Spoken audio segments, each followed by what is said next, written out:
Shalom sahabat terbaik channel ini, senang sekali kembali kita boleh bersama-sama untuk melanjutkan pembahasan pelajaran sekolah sahabat kita yang saat ini sudah masuk pelajaran yang ke-10 dengan judul Cara yang Menyenangkan untuk Terlibat.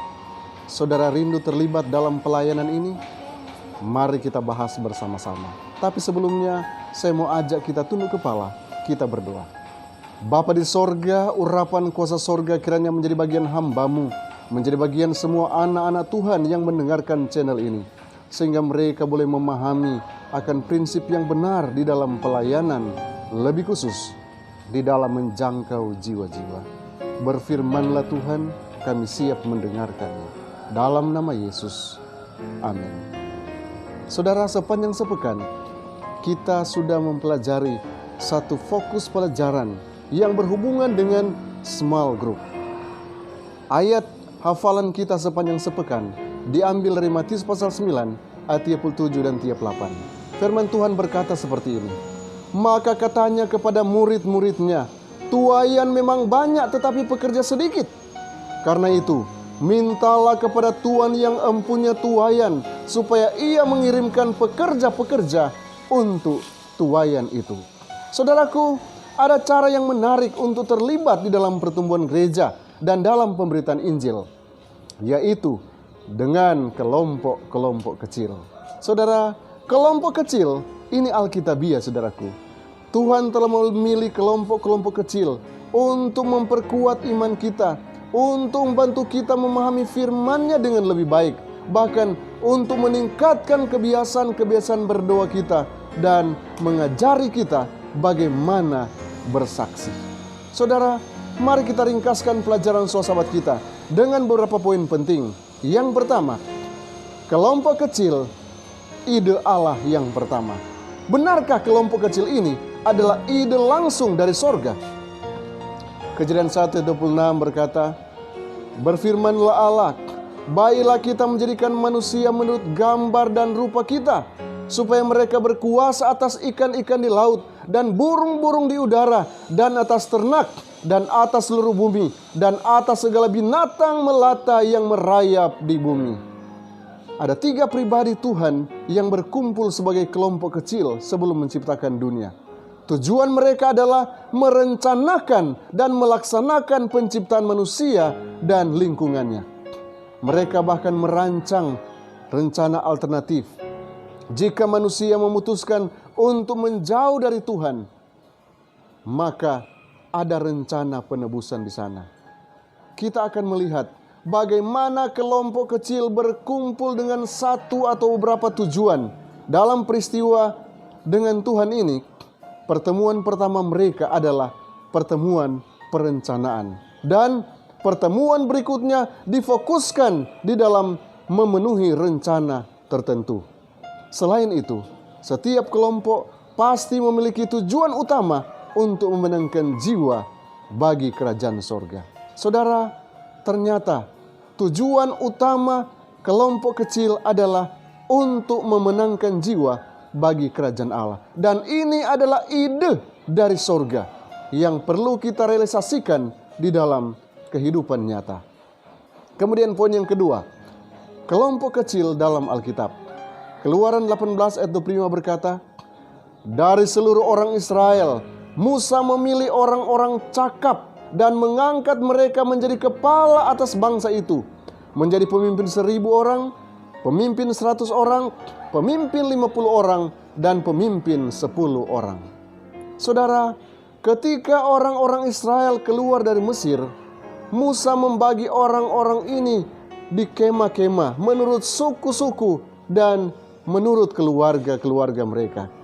Belakangan, Yitro kemudian dia menyarankan kepada Musa untuk memperluas ini dengan kelompok yang lebih kecil yang terdiri dari kelompok 1000, kelompok 100, kelompok 50, bahkan kelompok 10 orang. Nah, setiap kelompok kecil yang terdiri dari 10 orang dipimpin oleh seorang pemimpin yang taat. Kelompok-kelompok ini mencegah berbagai macam masalah dan membantu memupuk kehidupan spiritual daripada umat-umat. dan untuk membangun hubungan yang dekat dan penuh kasih sayang.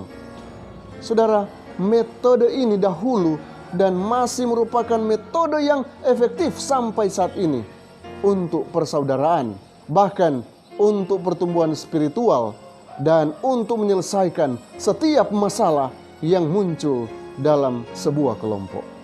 Belakangan saudaraku, Samuel dia mendirikan juga sekolah nabi-nabi. Mereka mengikuti organisasi dan tujuan serupa dengan kelompok yang sudah dibentuk oleh Musa. Di dalam perjanjian lama, Musa sudah merencanakan pembentukan kelompok-kelompok kecil, sehingga akan lebih mudah untuk menjangkau satu dengan yang lain. Poin selanjutnya yaitu diorganisasikan untuk melayani. Ketika kelompok-kelompok kecil ini terbentuk, ada tujuan daripada kelompok ini yang jangan diabaikan, yaitu diantaranya untuk melayani. Kisah Para Rasul pasal 5 ayat 42 katakan, dan setiap hari mereka melanjutkan pengajaran mereka di bait Allah dan di rumah-rumah orang dan memberitakan Injil tentang Yesus yang adalah Mesias. Yesus membentuk kelompok kecil pertama dalam perjanjian baru dengan memilih ke-12 rasul. Mereka diajar, mereka dilatih dengan cara yang praktis tentang bagaimana menggunakan karunia mereka untuk memberitakan Injil secara efektif. Bahkan sambil mereka bertumbuh dalam kerohanian mereka. Luar biasa saudaraku. Sambil kita membawa orang kepada Kristus, kita juga bertumbuh dalam kerohanian kita. Inti dari gereja mula-mula adalah kelompok-kelompok kecil yang berkumpul di rumah-rumah. Anda boleh buka dalam Kisah pasal 12 ayat 12, Roma 16 ayat 5, 1 Korintus 16 ayat yang ke-19, dan Kolose pasal 4 ayat 15, bahkan Filemon pasal yang kedua. Mereka juga mengorganisir kelompok-kelompok evangelisasi kecil. Mereka saling mendukung dengan pengalaman pribadi mereka untuk memenuhi misi.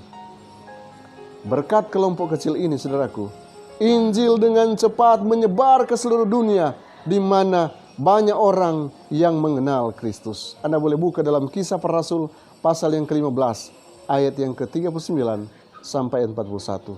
Saudaraku, tujuan kenapa harus diorganisasikan ialah supaya fokus pelayanan boleh terarah. Kemudian poin selanjutnya yaitu kelompok kecil perjanjian baru. 1 Korintus pasal 12 ayat 18 dan 19 berkata, tetapi Allah memberikan kepada anggota masing-masing secara khusus suatu tempat pada tubuh seperti yang dikehendakinya. Andai kata semuanya adalah satu anggota, di manakah tubuh? Tubuh kita manusia terbuat dari sel-sel individu yang bersatu membentuk anggota organ yang tersusun di dalam satu sistem. Setiap sel memiliki perannya sendiri pada setiap anggota. Setiap anggota memiliki perannya sendiri dalam sistem itu. Dan setiap sistem memiliki perannya sendiri di dalam tubuh. Mereka semua saling terkait dan bekerja sama secara harmonis. Gereja adalah tubuh Kristus dan bekerja dengan cara yang serupa. Ketika setiap orang menjadi bagian dari kelompok kecil, lebih sulit untuk berkecil hati dan lebih mudah untuk memenuhi misi kita. Kelompok-kelompok tersebut diatur sedemikian rupa sehingga setiap orang dapat memanfaatkan pemberian mereka dengan sebaik-baiknya untuk membantu bertumbuhnya misi dalam pelayanan ini. Saudara, poin selanjutnya yaitu dinamika kelompok kecil. Kisah Para Rasul pasal 12 ayat 12 berkata, dan setelah berpikir sebentar, pergilah ia ke rumah Maria, ibu Yohanes yang disebut juga Markus. Di situ banyak orang berkumpul dan berdoa.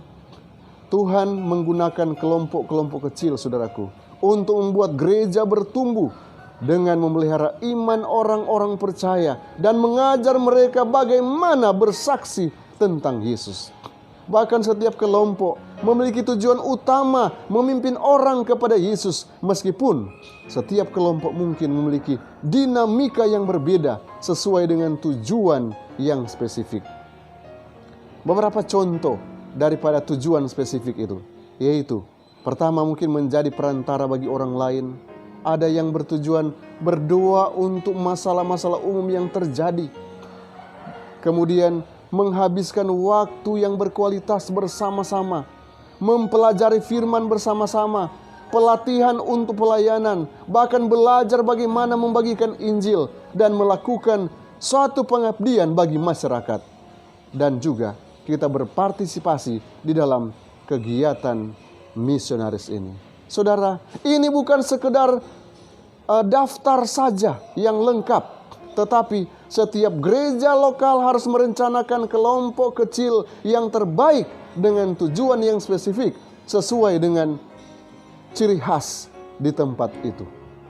Saudara, Nyonya White di dalam buku Evangelism halaman 111 berkata, berkat Tuhan akan datang kepada anggota gereja yang berpartisipasi dalam pekerjaan, perkumpulan dalam kelompok-kelompok kecil setiap hari untuk berdoa agar berhasil. Dengan demikian, orang percaya akan mendapat kasih karunia untuk diri mereka sendiri dan pekerjaan Tuhan akan maju. Selanjutnya, di dalam buku This Day with God, Januari tanggal 3, pena inspirasi berkata, biarkan kumpulan kecil bertemu bersama untuk mempelajari Alkitab. Anda tidak akan kehilangan apa-apa dengan ini, tetapi akan mendapatkan banyak. Malaikat Allah akan datang dalam pertemuan Anda, dan saat Anda memakan roti hidup, Anda akan menerima otot rohani. Anda akan memberi makan seolah-olah pada daun pohon kehidupan. Dengan cara ini, hanya Anda yang dapat mempertahankan integritas Anda. Saudara, ada pelajaran rangkap 2 yang boleh kita ambil di sini. Setelah kita membagikan roti hidup di dalam kelompok-kelompok kecil, orang-orang yang kita bagikan roti hidup mendapatkan kekuatan rohani. Selain mereka mendapatkan kekuatan rohani, kita juga diberkati dengan keyakinan iman yang teguh. Saudaraku, inilah rencana ilahi untuk umat-umat Tuhan di akhir zaman, di mana di dalam menjangkau dunia ini kita perlu membentuk kelompok-kelompok strategis, yaitu kelompok-kelompok kecil untuk membawa jiwa-jiwa datang kepada Yesus. Kiranya Tuhan memberkati kita, dan berkat-berkat surgawi akan memampukan kita untuk mengorganisir sebuah kelompok kecil demi menjangkau jiwa-jiwa yang hampir binasa. Mari kita tunduk kepala sejenak, kita berdoa. Bapa di sorga, terima kasih oleh karena pelajaran-Mu saat ini boleh mendorong kami, boleh motivasi kami untuk giat di dalam pelayanan penginjilan. Bahkan di kelompok-kelompok kecil, di mana ternyata kelompok kecil adalah inisiatif Tuhan sendiri. Tuhan tolong agar jemaat-jemaat-Mu akan membentuk kelompok-kelompok kecil yang kuat demi menyelamatkan banyak jiwa yang ada di sekitar kami. Terima kasih Tuhan Yesus, karena penyertaan-Mu bagi kami sempurna, dan Engkau akan perjelas akan pelajaran yang sudah kami perdalam. Karena kami berdoa, memohon berkat hanya dalam nama Yesus Tuhan dan Juru Selamat kami. Amin. Kiranya Tuhan memberkati kita semua, dan bila saudara merasa diberkati, saudara boleh bagikan kebenaran firman Tuhan ini dengan cara share, kemudian bagikan kepada teman, bagikan kepada handai tolan, atau kepada siapa saja yang rindu diberkati Tuhan. Shalom.